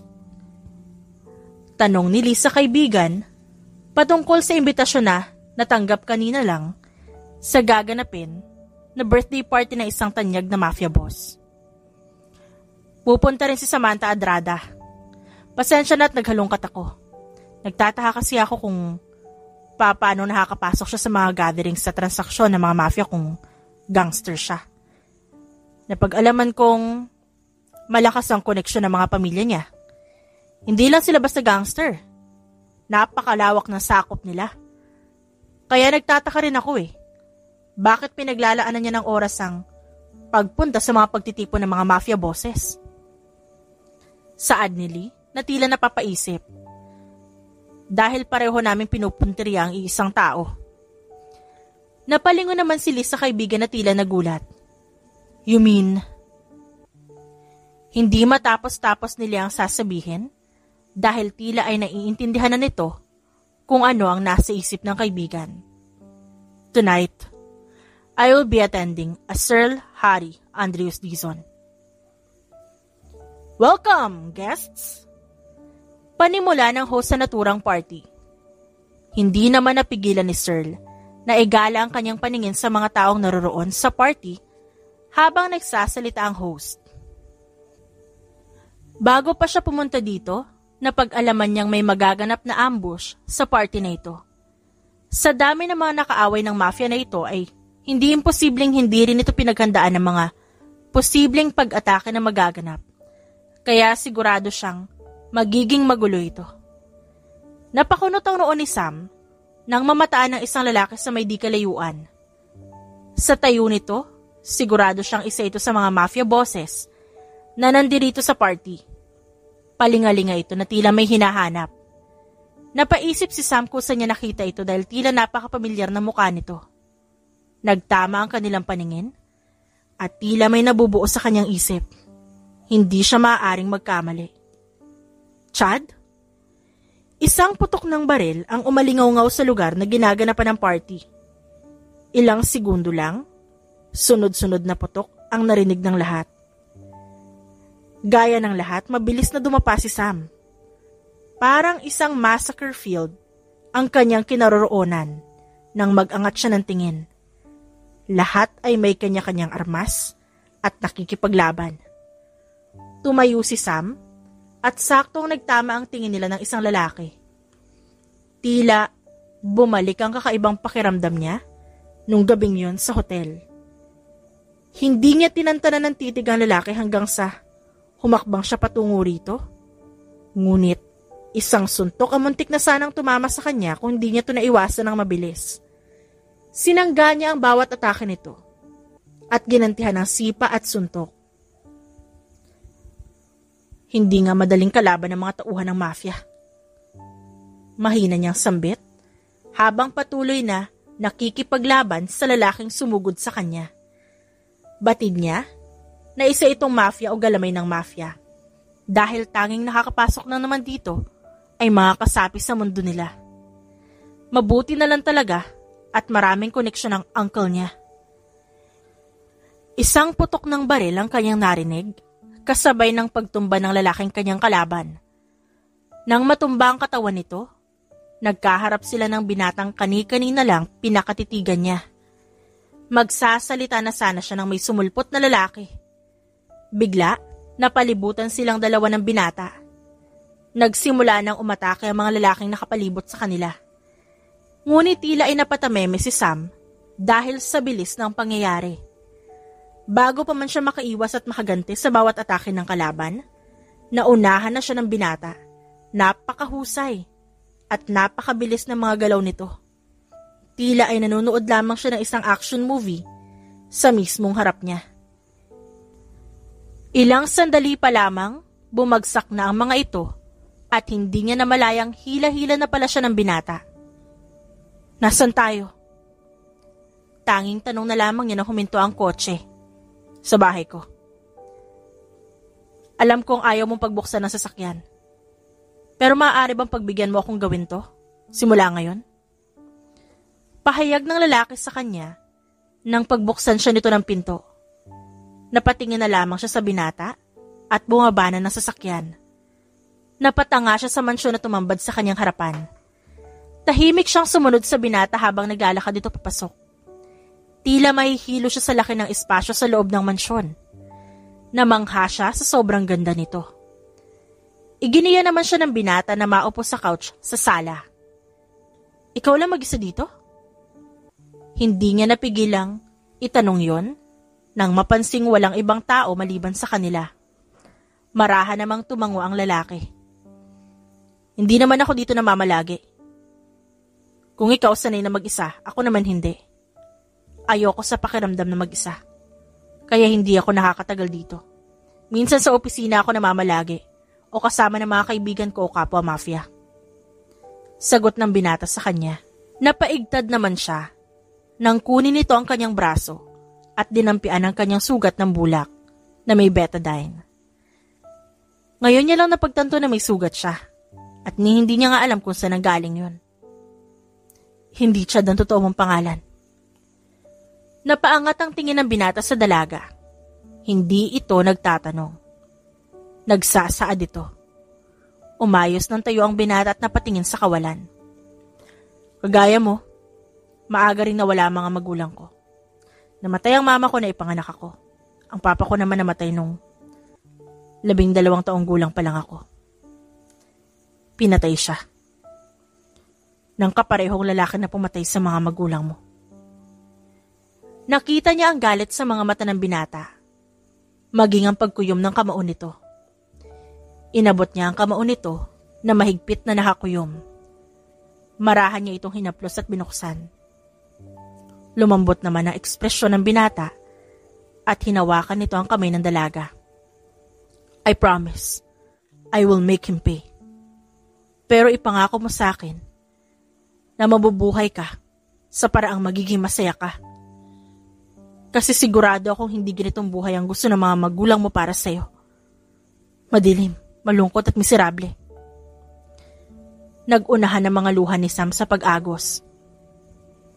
Ipapangako ko sa'yo. Makikita mo sa harap mo mismo kung paano ko siya pahirapan gaya ng pagpapahirap niya sa mga magulang mo. Sa'yo. Hindi na napigilan ni Sam ang mapahigpi.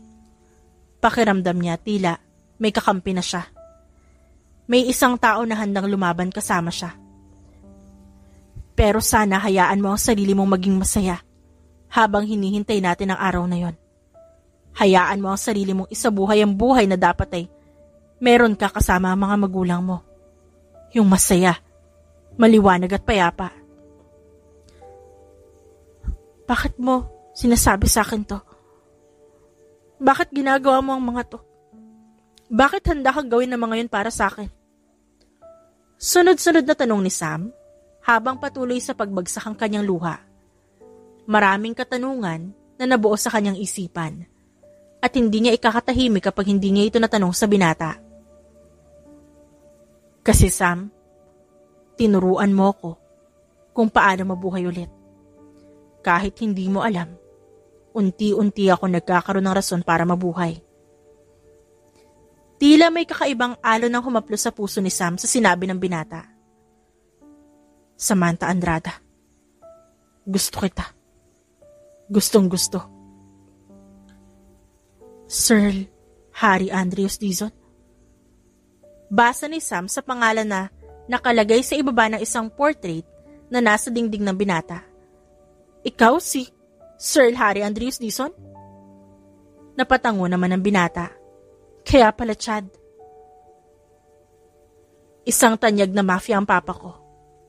Magkatunggali sila ni Greg dati pa lamang. Pahayag ng binata na tumutukoy sa lalaking pareho nilang pinupuntirya. Ngunit kahit anong gawin niya, palaging lamang si papa sa kanya. Mapanegosyo man o koneksyon, hanggang sa isang araw pag uwi ko sa mansyon, nakahandusay na ang katawan ni papa na naliligo sa sarili niyang dugo. Akala niya, naibaon na sa lupa ang krimen na nagawa niya dahil nakalusot siya mula sa otoridad. dahil sa kanyang koneksyon, ngunit sa akin hindi. Hindi ko makakalimutan ang araw na yon. Nakita ni Sam ang nag-aapoy na galit sa mga mata ng binata. Kaya't magbabayad siya. Pagbabayaran niya ang ginawa niya sa papa ko at sa mga magulang mo. Isang marahang tango ang binigay ni Sam dito. Pwes isama mo ko. Saad ni Sam. Kitang-kita ni Searle ang determinasyon sa mga mata nito na maipaghiganti ang kanyang mga magulang. Isama mo ako sa mga plano mo, Chad. Ibigay mo pa, Sam! Pangaasar ng binata kay Sam nang hindi matamaan ni Sam ang lalaki habang nagtitraining sila. Yabang mo ah! Inis na wika ni Sam at mabilis na itinuon ang balisong sa binata, ngunit mabilis ding nasangga nito ang balisong na ibabato niya sana. Mabilis na nag-squat si Sam at dinulas ang kanyang paa sa sahig patungo sa paa ng binata, ngunit mabilis itong nakatalon.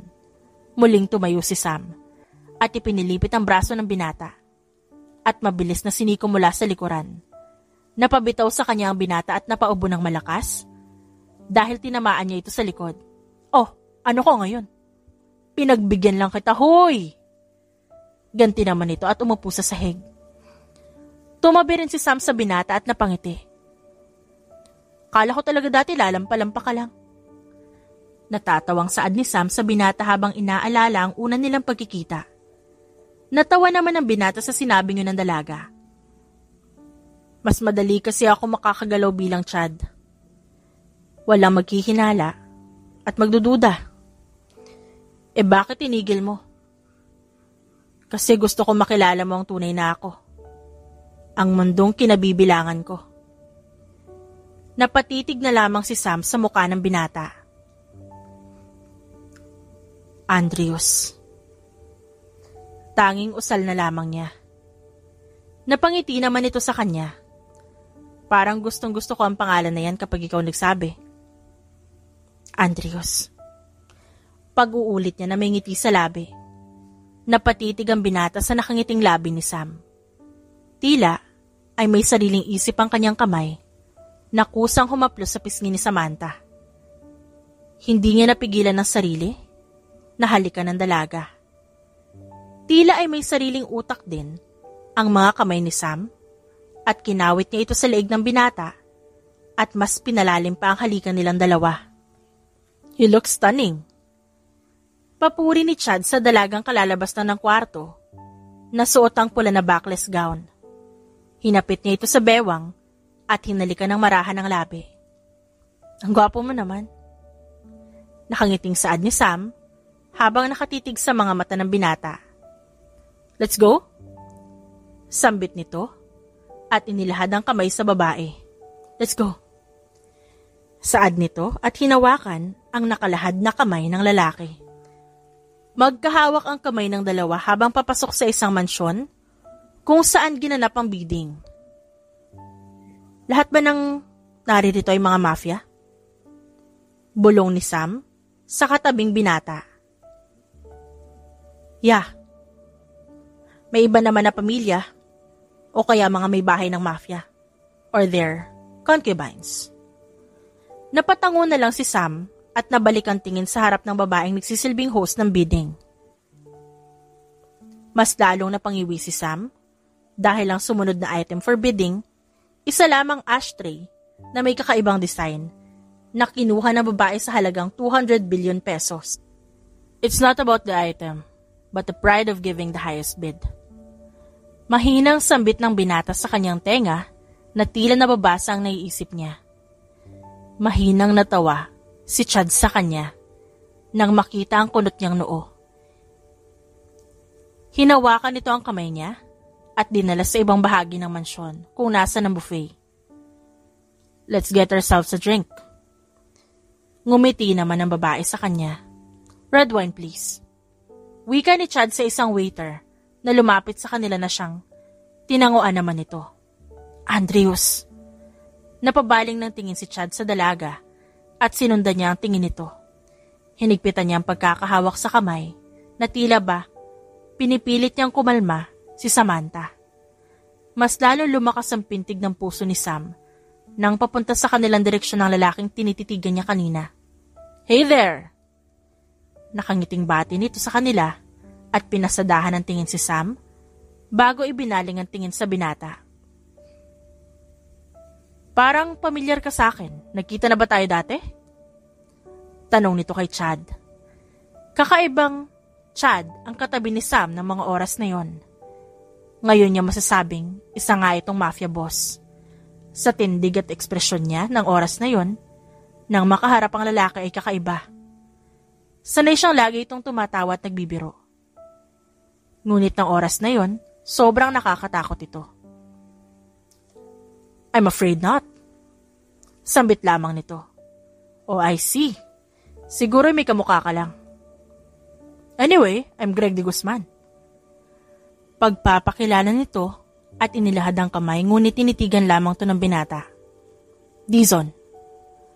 Maikling saad nito ngunit hindi nito tinanggap ang kamay ni Greg. Nawala naman ang ngiti nito at muling binaba ang kamay. "Excuse me, sir. Here's your red wine." Singit ng waiter. "Thank you." Saad ni Chad sa waiter at kinuha ang wine matapos muling bumaling sa lalaking kaharap. "Now, if you'll excuse us." Tanging sabi ni Chad at hinapit si Sam sa bewang at giniya ito paalis. Nang makalayo mula sa lalaki, ay nilingon ni Chad si Sam na ngayon ay nakatingin din sa kanya. Napahinto ang binata nang biglang huminto sa paglalakad si Samantha. Hinaplos ng dalaga ang pisngi niya. "It's okay. We'll be okay." Sambit nito at niyakap siya ng mahigpit. Gumanti naman siya ng yakap nang may ngiti sa labi. "Handa na ang lahat." Seryosong saad ni Lee sa kaibigan na tinanguan lamang nito. Inayos ni Chad ang kanyang taksido at nilingon ng larawan na nakasabit sa kanyang dingding. "Tatapusin ko na, Dad. Pagkatapos ng gabing to, I can finally live my life." "Tignan mo kung paano ko siyang pabagsakin, Dad." Ladies and gentlemen, please help me welcome Sir Harry Andrews Dizon. Malakas na palakpakan ang pumuno sa buong mansyon kung saan ginanap ang pagtitipon. Napangiti naman si Sam habang pumapalakpak. Ngunit nawala ang ngiting ito nang lumingon sa kanya ang lalaking nasa kanyang harapan na buong buhay niyang kinamumuhian. Ngumiti ito sa kanya na makahulugan bago ibinalik ang tingin sa harapan. "Yan na ang huling ngiti mo. Isang pagkakamali ang pagpunta mo dito." "Magandang gabi sa inyong lahat. Maraming salamat at pinaunlakan niyo ang aking imbitasyon ngayong gabi." Hindi natuloy ang pagsasalita ng binata. Nang bigla na lamang, dumilim ang buong paligid. Rinig ang bulong-bulungan ng mga tao sa paligid na nagtatanong sa biglaang pagkawala ng ilaw. Ilang saglit lamang, at bumalik ulit ang liwanag. Napangisi naman sa sarili si Lee na nasa tabi lamang ng stage. He took the bait. Napatingin siya sa kinaroroonan ng dalaga at wala na ito roon.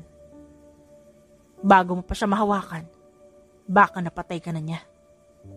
"Walang diya ka!" Nang gagalaiting saad ni Sam, habang ginagapo siya ng mga tauhan ni Greg sa isang poste sa headquarter ng mga ito. Napangisi naman ang lalaki sa kanya. "Kawawa ka naman. You're such a damsel in distress." Ang tanong, magagawa ka kayang sagapin ng iyong knight in shining armor?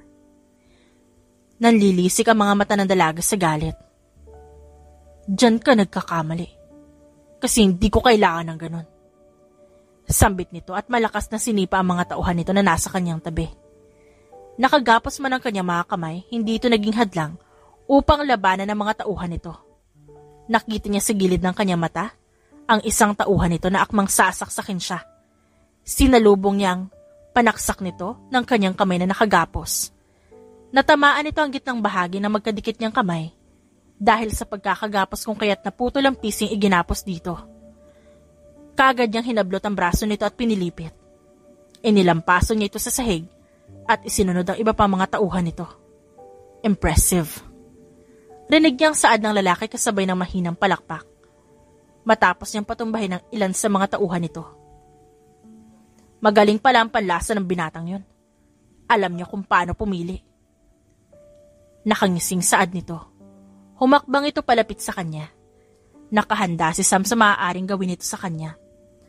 Akmang hahawakan ng lalaki ang pisngi nito nang napatigil ang kanyang kamay sa hangin, nang may biglang magsalita sa kanyang likuran. Huwag kang magkakamaling. Ihawak yang marumi mong kamay sa babaeng minamahal ko. Napalingon naman ng lalaki sa binatang nasa likuran. Nakatutok lahat ng baril ng kanyang mga tauhan sa binatang nagsalita.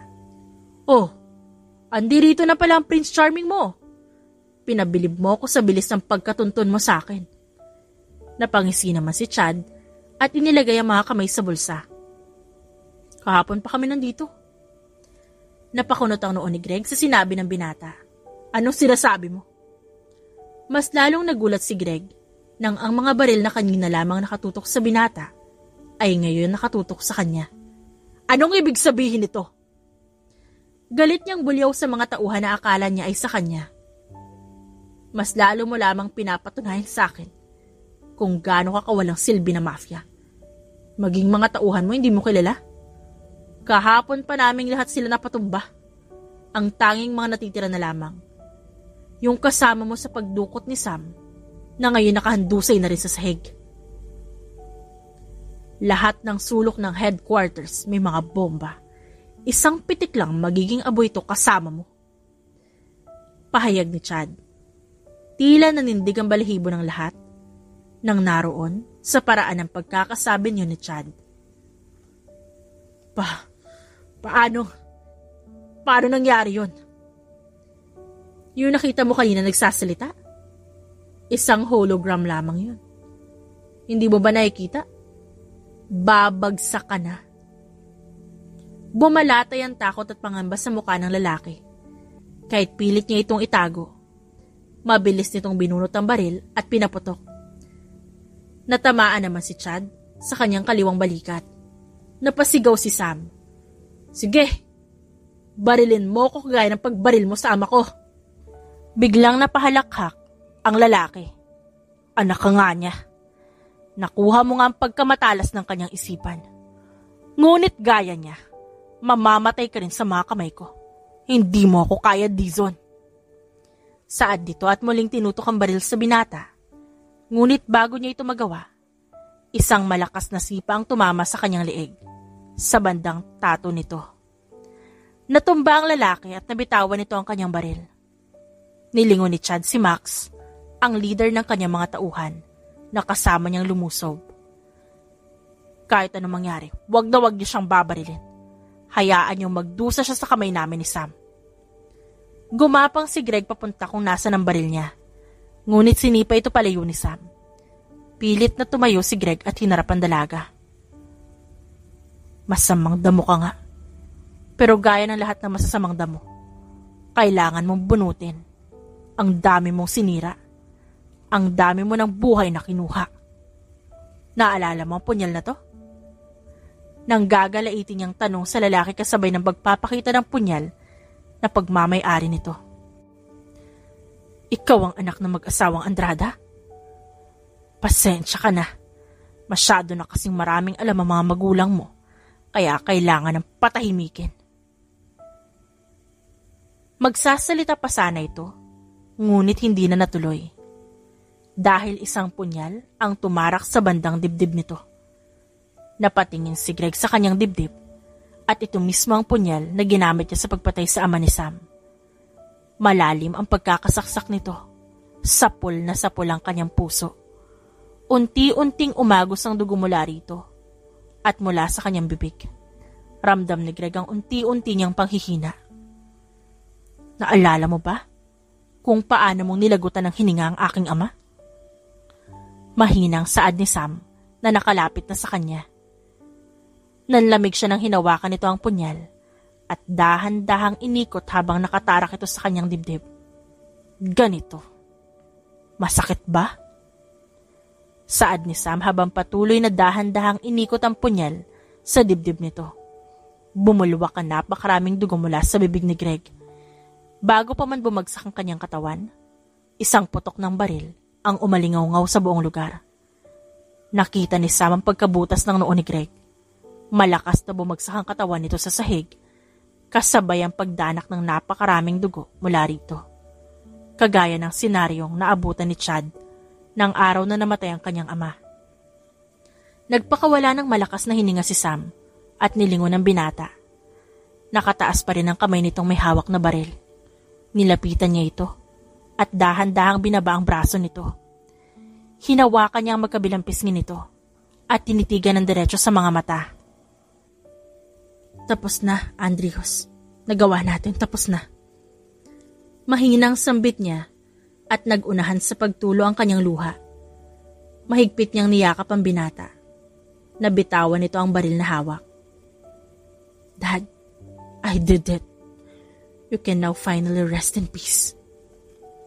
Saad naman ang binata sa kanyang isipan. Inaasahang maririnig yun ng kanyang ama. Ilang sandali silang magkayakap. Bumitaw si Andrius mula sa pagkakayakap dito at hinawakan ang magkabilang pisngi ng dalaga at pinunasan niya ang mga luha nito gamit ang likod ng kanyang kamay. Salamat. Salamat sa pagtupad ng pangako mo. Anang dalaga sa kanya habang nakangiti. You can now live your life. Wika ni Chad sa kanya at siniil siya ng marahang halik. Andreas, ano ba? Stop it! Tumatawang sigaw ni Sam habang tumatakbo palayo sa binata.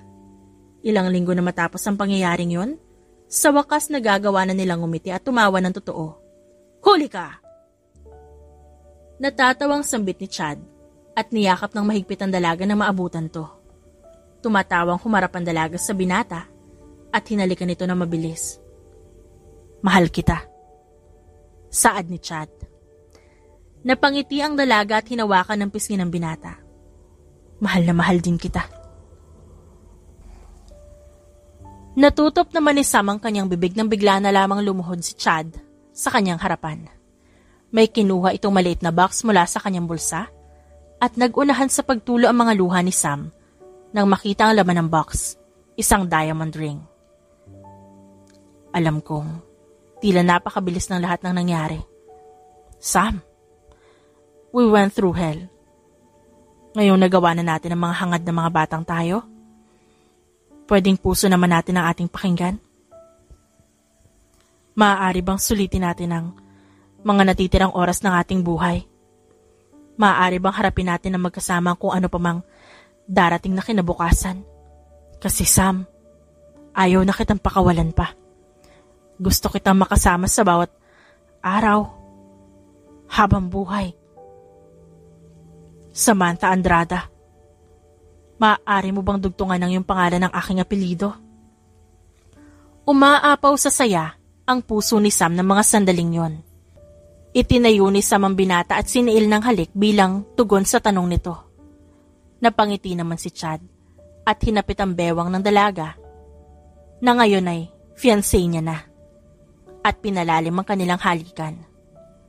Makalipas ang ilang taon, Anak, ano nangyari sa'yo? Gulat na tanong ni Sam sa 14 years old na anak nang makita ang gulo-gulo nitong buhok. I fought with Serenity.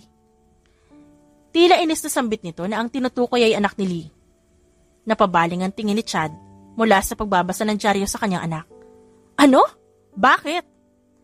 Napasimangot naman ng anak nilang si Havok habang inaalala ang mga pangyayari. Sinabihan niya kasi ako lampa. Di yun, pinakita ko sa kanya mga moves na tinuro sa akin ni Dad.